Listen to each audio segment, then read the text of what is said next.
जीवन जीने का अर्थ। एक आदमी अपनी पत्नी और पुत्र के साथ सुखी जीवन जी रहा था। अचानक एक दिन उसकी पत्नी बीमार पड़ गई। बहुत इलाज कराने के बावजूद वह स्वस्थ नहीं हो सकी। दुर्भाग्यवश कुछ समय बाद उसका पुत्र भी बीमार हो गया और लाख उपचार के बावजूद उसे भी बचाया नहीं जा सका। यह घटनाएं उस आदमी के जीवन पर वज्रपात की तरह गिरीं।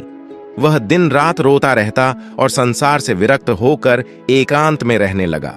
न तो वह किसी से बात करता और न ही किसी से मिलता जुलता। एक रात अपने पुत्र को याद करते हुए वह देर तक रोता रहा और अंततः उसकी आंख लग गई। स्वप्न में वह खुद को देवलोक में पाया। उसने देखा कि छोटे बच्चों का एक जुलूस निकल रहा है। उन सभी बच्चों के हाथों में जलती हुई मोमबत्तियां थीं। उसने देखा कि जुलूस में उसका पुत्र भी चल रहा है, लेकिन उसके हाथ की मोमबत्ती बुझी हुई थी। यह देखकर वह अपने पुत्र के पास दौड़ा और उससे लिपटकर रोने लगा। फिर उसने पूछा, बेटा, तुम्हारी मोमबत्ती क्यों बुझी हुई है?